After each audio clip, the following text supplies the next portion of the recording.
muuqaygaana ka muhiimsan magacayga mar kale aan rabaa inaan bulshada Soomaaliyeed idhaahdo anigu beej malihi bismillaahir rahmaanir rahiim assalaamu calaykum waraxmatullaahi wabarakaatuh rabadaan mubaarak gudahaan ummadda muslimiinta ah gaar ahaan bulshooyinka Soomaaliyeed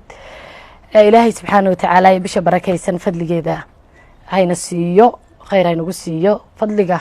iyo khayrka 13 ee bishan ka kooban tahay leeyihiin ilaahay subxaanahu wa ta'aala hayna la kulmiyo magacaygu waa Hooda Maxamuud Nuur Hooda Garays muddo midiyaha iyo maartay saaxadda warbaahinta intaba waan ka maqnaa waxa maanta fadhigayga soo kixiyay waa bil Rabadaan beejaj been abuura oo runtii hagardaamo iyo gadaafo hor la igu haya ugu horeyn waxaan doonayaa inaan horta dadkaas colaaduhu dhex marayaan iyo meelaha dirirtu ka joogto inaan ilaahay subxaanahu wa ta'aala inuu isu sikhiro oo isu soo dhaweeyo oo wanaagooda istuso oo bogooda barcad isu mariyo u weydiiyo waxa kale oo aan rabaa inaan ka hadlo maan moodin Soomaalidu inay sidan uga aradan tahay teknolojiyada iyo social media intaba war culimadii baa cabanayso oo khatiyaan dinka taagan maanagii baa maaragtay anagu halkaan joognaa marka walaalo waxa weeyaan waxaan arkay culimada dadka af Soomaaliga ku hadla ugu waaweyn oo laga been abuuray oo been laga sheegay oo hadlaya oo cabanaya oo maaragtay haddana aanay waxani dadkan malaa waxay moodayaan in maaragtay amalada kuwada gacantaada xubnahaaga xubnuhu hadlaya in walba waxaad ku geysatay baa Ilaahay subxaanahu wa ta'aala ku weydiinay war suqa jilo waxa midyaha iyo umada dhexdeeda la joogtaan kala baxa in badan baan ka hadloonay anigu beej malihi qof kasta oo aqli saliim lehina wuxuu garanayaa in aanu beejkaas iyo hab dhaqanka ka jira aanu ahayn inta shakhsi garanaysa ka sakow inta si guud oo dadkeena dad aqli badan baan u aqaanay inaanay maaragtay beejkaas aanan anigu wax shaqo ku lahayn waxaan rabaa inaan halkan ka idhaahdo ciidamada liyo boolista oo gadaafo damiirkayga iyo maankayga iyo maskaxdaydu toona uma geysana magacayga loogu geystay inaan idhaahdo halkan ka apologize gareeyo oo idhaahdo waan ka xumahay anigana maaha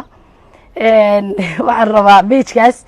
dad baan u diray aqoonteeda leh oo maaragtay khibrad u leh waxaan la soo ogaaday in sidan social media ku qoray ama facebookayga ku qoray laga qoro deegaanada caabud waaq runtii dadka waan wada jeclahay sida aan u aaminsanahay in qof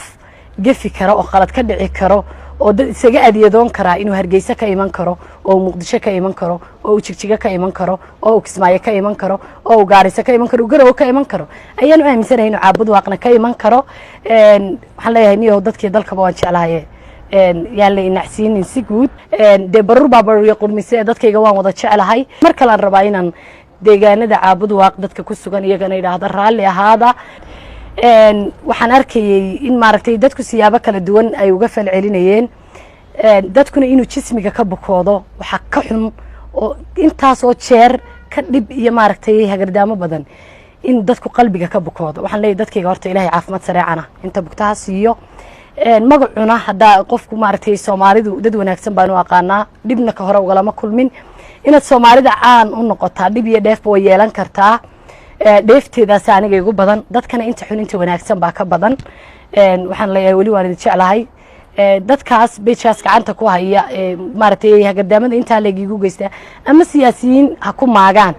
ama dirirta sidan oo kala ah kaga qayb qaataan waxaan leeyahay Ilaahay idinkana idin soo hadeeyo hadiiba dirir iyo colaad iyo hagardaamo aan ka qayb qaadanayna runtii dad aniga iga agdhow oo yaqaana iyo kuwa aqli leh oo maaragtay caqligooda wax ku analyze gareyn